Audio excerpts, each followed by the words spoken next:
We remember that there is a way because Jesus says he's the way. So we lean into the old and ancient ways from the past. We lean into the way in Jesus, and we lean into a more beautiful future.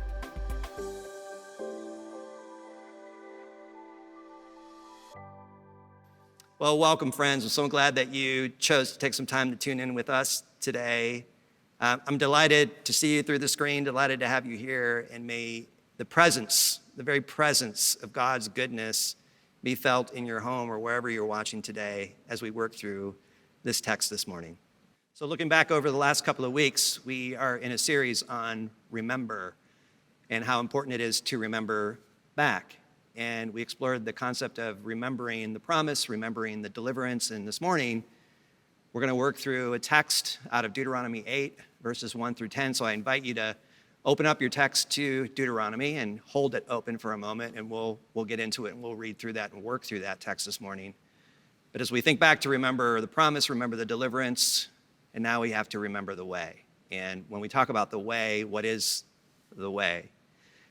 2 weeks back, if you were here on Easter Sunday, Pastor Drew introduced us to a concept called holy attention. And you're going to hear that term a lot through this series because it's a term that we as a community want to learn how to develop and hone in our holy attention. And we're discovering the more we read, we pay attention to modern life and the context that we find ourselves, is that our capacity to hold our attention or our gaze is continuing to diminish.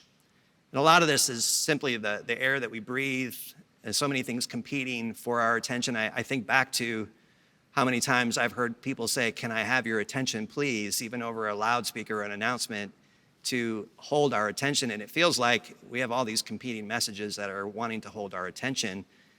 And because we have so many people competing for our attention, it's getting more difficult to actually hold attention on one specific thing. So holy attention is a tool and an anchor to help us navigate our way through life, and ultimately to navigate our way through the wilderness that we're going to be exploring this morning. But if we step back for a moment and look at the term holy attention, that word holy implies it's a set apart kind of attention. So it's more than just noticing or observing. It's learning the art of holy attention. It's an other kind of attention that will require a complete redirection of the human soul.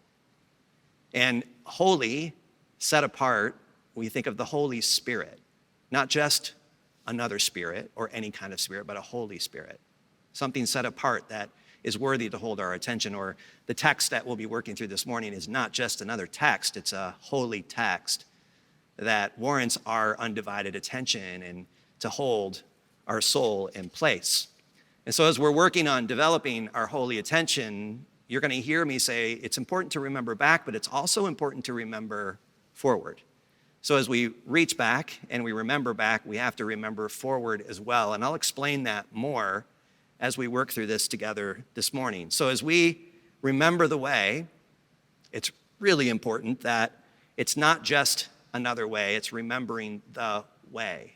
Deuteronomy 8 goes into describe, after verse 10, some of the things that we encounter as we walk through the wilderness. There's snakes, and there's scorpions, and there's flint rock, and there's dust, and there's dirt, but there's also beauty and water flowing from flint rock, and there's good and spacious land. But it's important as we work through the wilderness not to rush through the wilderness too quickly and to find the way through, the whole way through.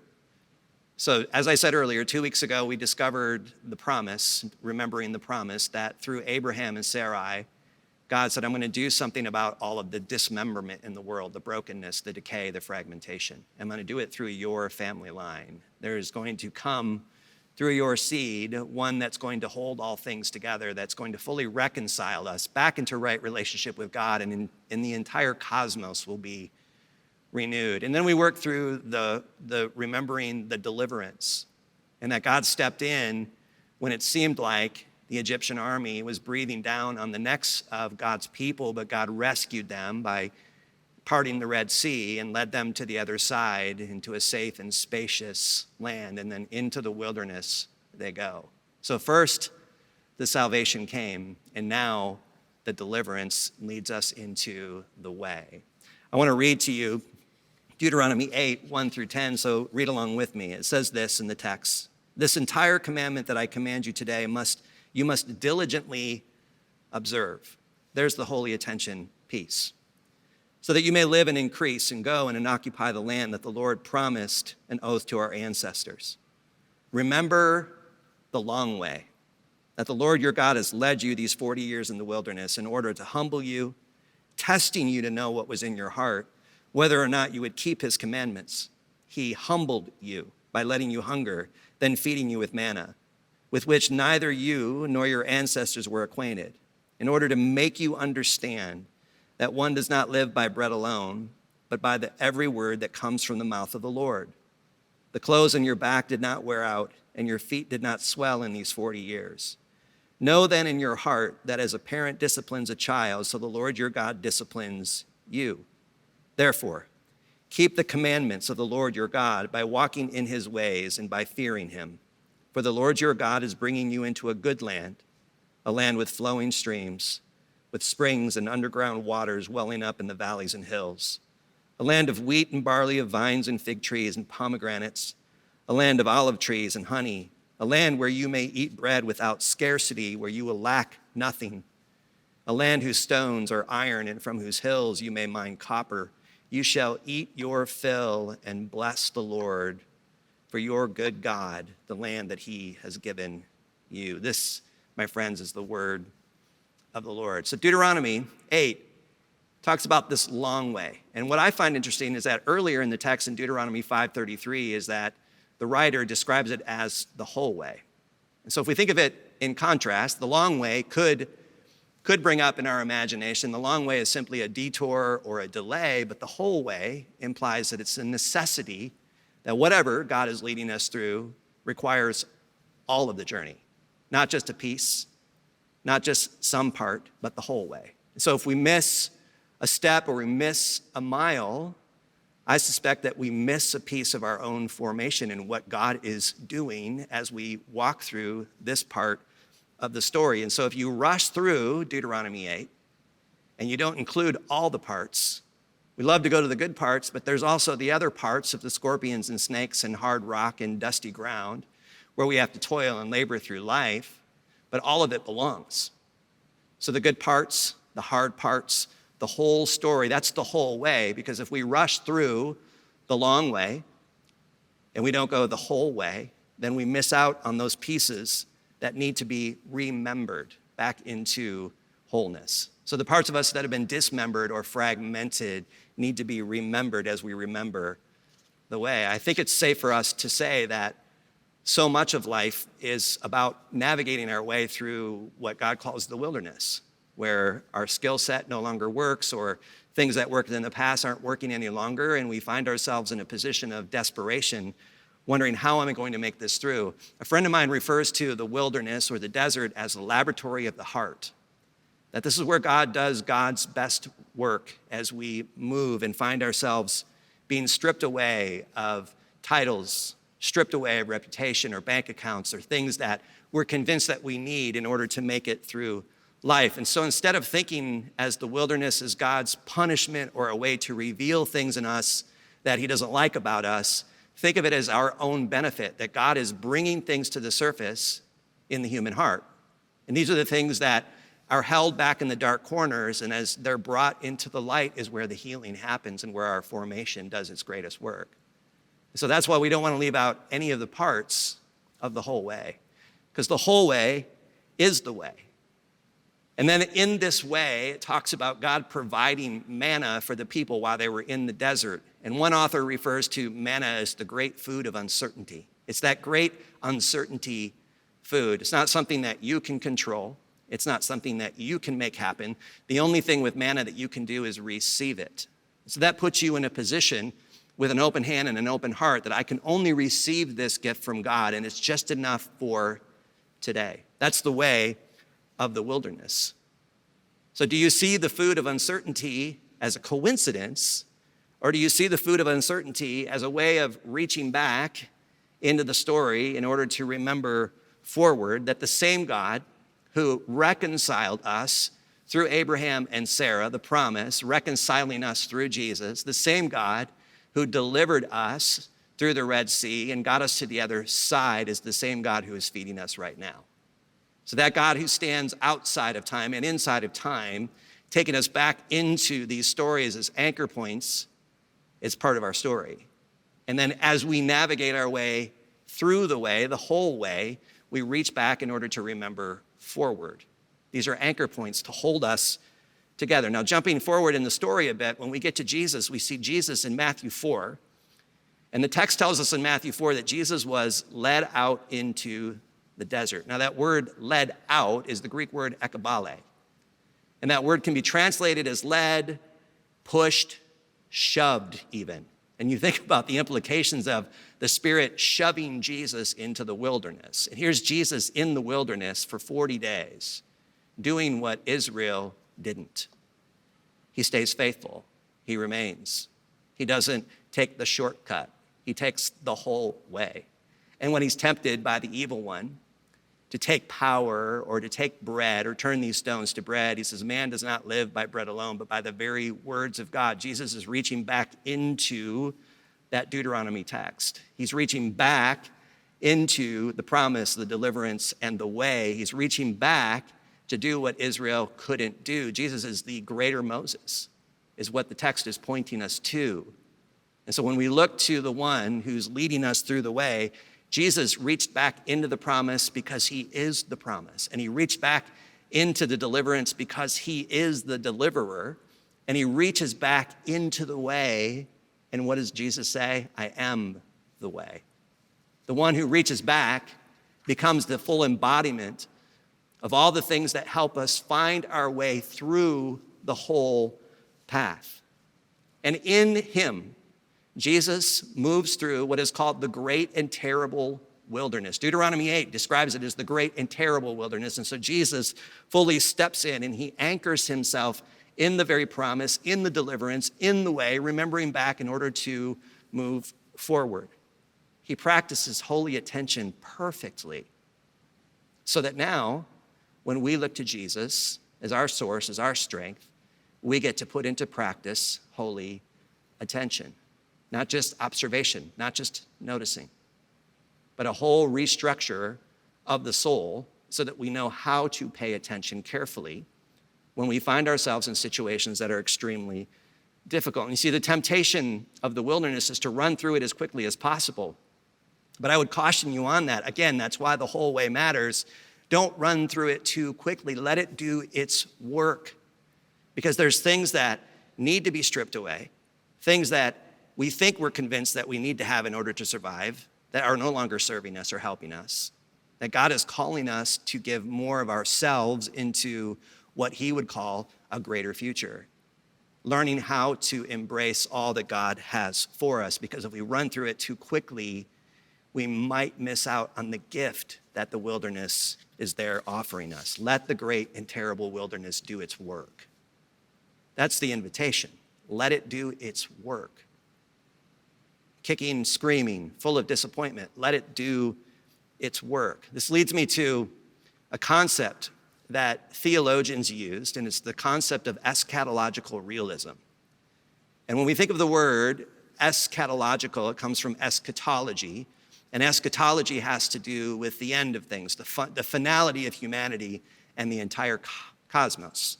So eschatological realism is about who we are becoming as we're being formed and shaped in the likeness of Jesus throughout life. And I refer to this as the push and the pull. And so much of life feels like we're either being pushed or pulled. And I would submit to you that many of us, as we go through life and we're attempting to figure out the way, to find the way through this difficult circumstances, we're being pushed through life by guilt and shame. And if you think about guilt for a second, breaking this concept of guilt down. I've done something wrong and now I need to pay penance for the thing that I've done wrong. Or I feel a sense of guilt and now I need to go make this right or repair this relationship. There's a healthy kind of guilt that keeps us from going too far off into the weeds. And then there's shame, and shame is different. Shame is more complex. Shame is not just, I made a mistake. Shame says I am a mistake. So it gets to our very core and our identity, the parts where We're feeling the dismemberment and fragmentation that pull us apart. So instead of, I failed, shame comes along and reminds us that we are a failure, and that pushes us through life. And when we're pushed through life, so much of the outcome can lead to greater disintegration. And yet what I see Jesus do is Jesus pulls us forward. He's helping us to remember our future. And that pull is a pull of love. And the more we surrender into the pull of love, the more alive we begin to come, and we start to see, I'm not a failure. I've made mistakes. I've missed the mark. But Jesus sees in me the things that I can't see in myself yet. And so he's stripping away all of the things that need to be taken so I can see who I really am, the beauty of an image bearer of God himself. And so when we surrender into the pull, instead of looking at the shame and guilt as our enemies, to say, hey, let's take shame, let's take guilt, and let's all jump into the surrender of love. So we submit to the pull going forward. And is there any area in your life where you would say, man, the guilt is pushing me, the shame has become my narrative, where in the wilderness, as we walk through the whole way, allowing God and inviting the Holy Spirit to do what only the Holy Spirit can do, to surrender into the whole way, surrendering into the pull forward, surrendering into becoming who we've always been intended to become, remembering your future, surrendering to that love. Now, I want to give you a warning. Many times when we're in the wilderness and we're experiencing the push and the pull, we can digress, we can lean into the disappointments and the frustrations, because life is full of disappointments. But as you're navigating your way through disappointments, or you're navigating your way through loss, be careful not to sit in the disappointment too long. Because what can happen is that as you sit in the disappointment, you can end up leading a disappointed life. And so there is a complexity to going back to remember the promise, remember the deliverance, remember the way.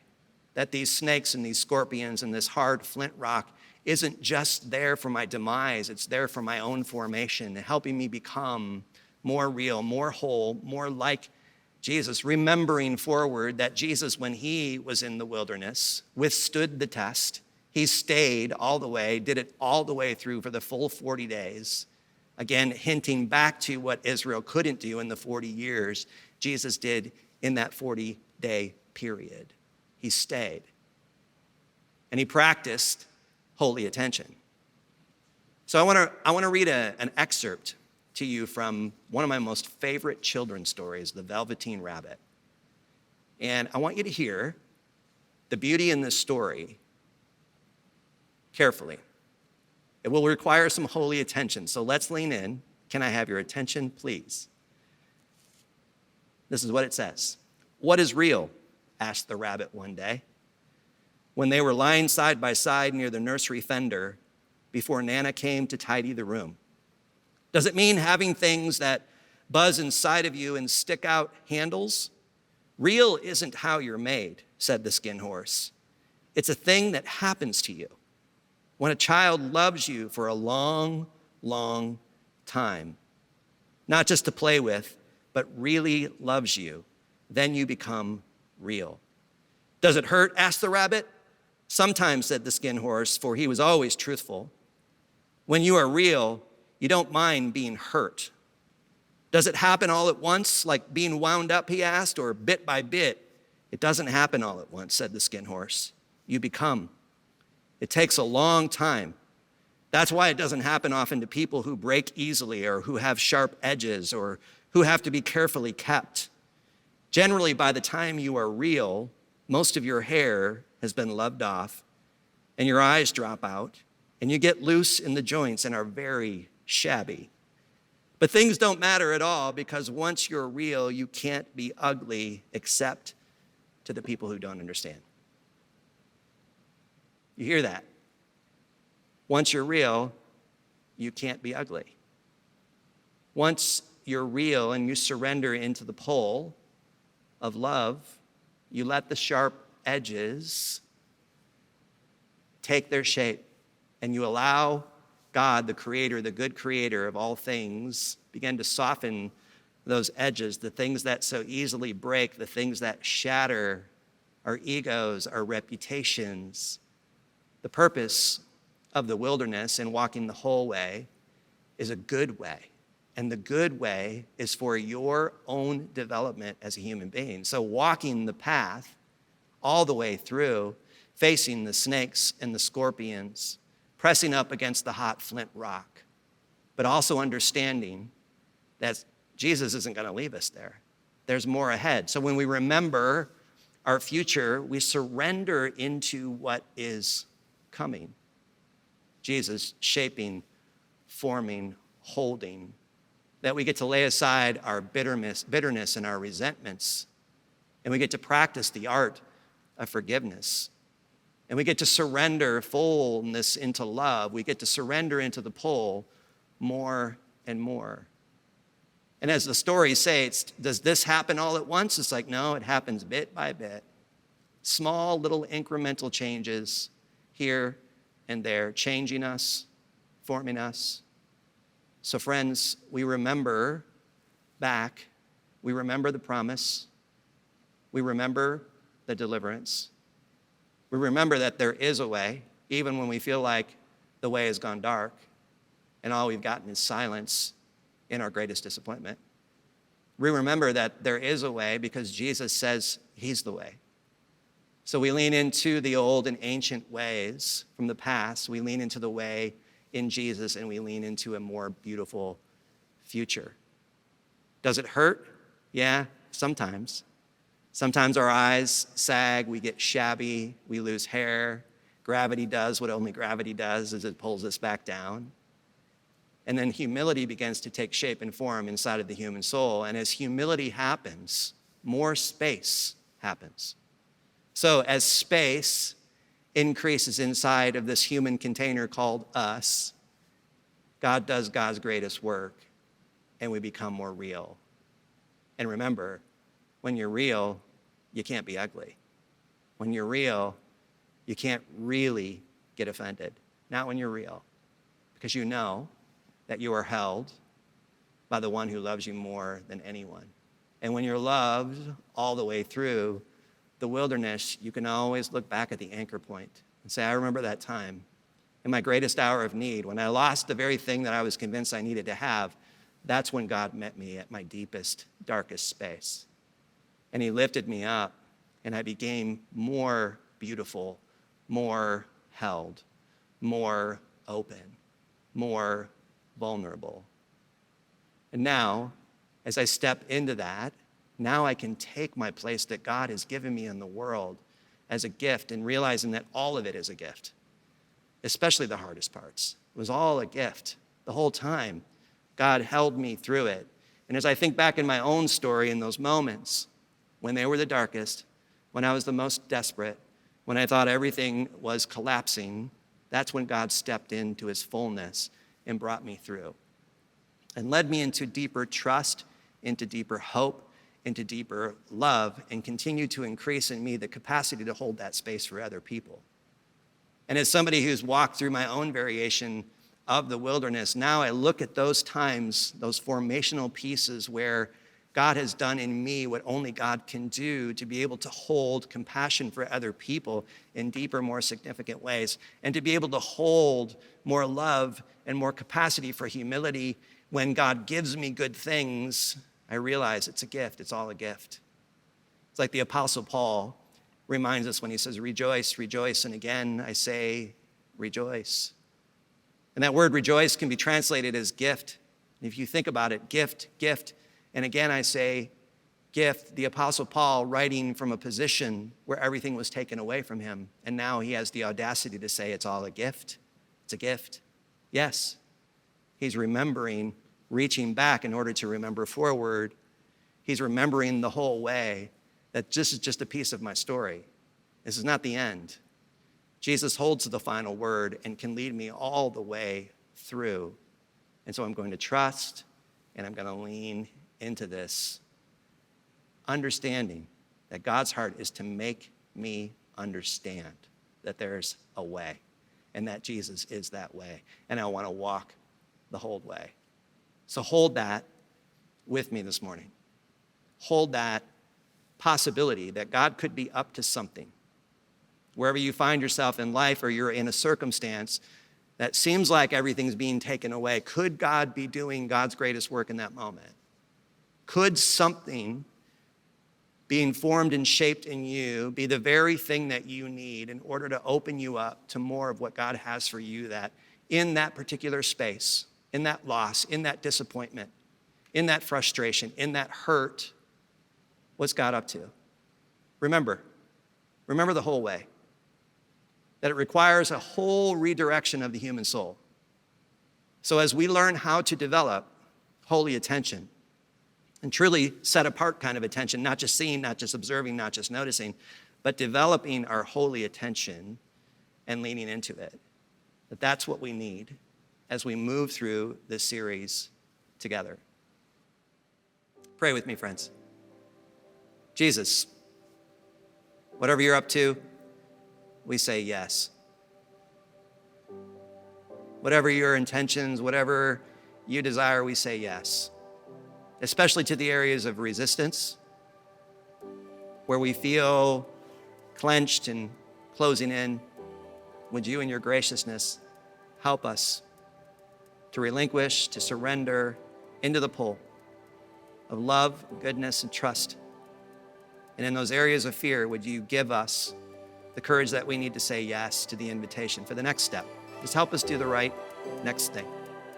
We trust you, we love you. We are grateful to you, Holy Spirit. Amen.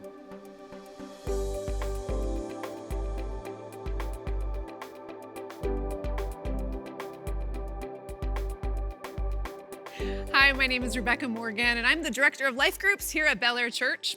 Here at Bel Air, we want people to grow in community and deepen their faith, and a wonderful way to do that is through life groups.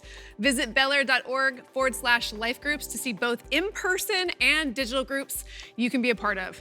We would also love to mention that if you've been impacted by the broadcast of this ministry at Bel Air Church, we want to invite you to give financially so that we can continue investing in the people of Los Angeles and around the world. Visit belair.org/give today. And if you're a local to Los Angeles, hey, we want to invite you to actually come visit us in person on campus. Join us at one of our 2 services at 9 a.m. for our traditional service and 11 a.m. for our contemporary service. You can visit belair.org for more information. We can't wait to see you. God bless and keep you.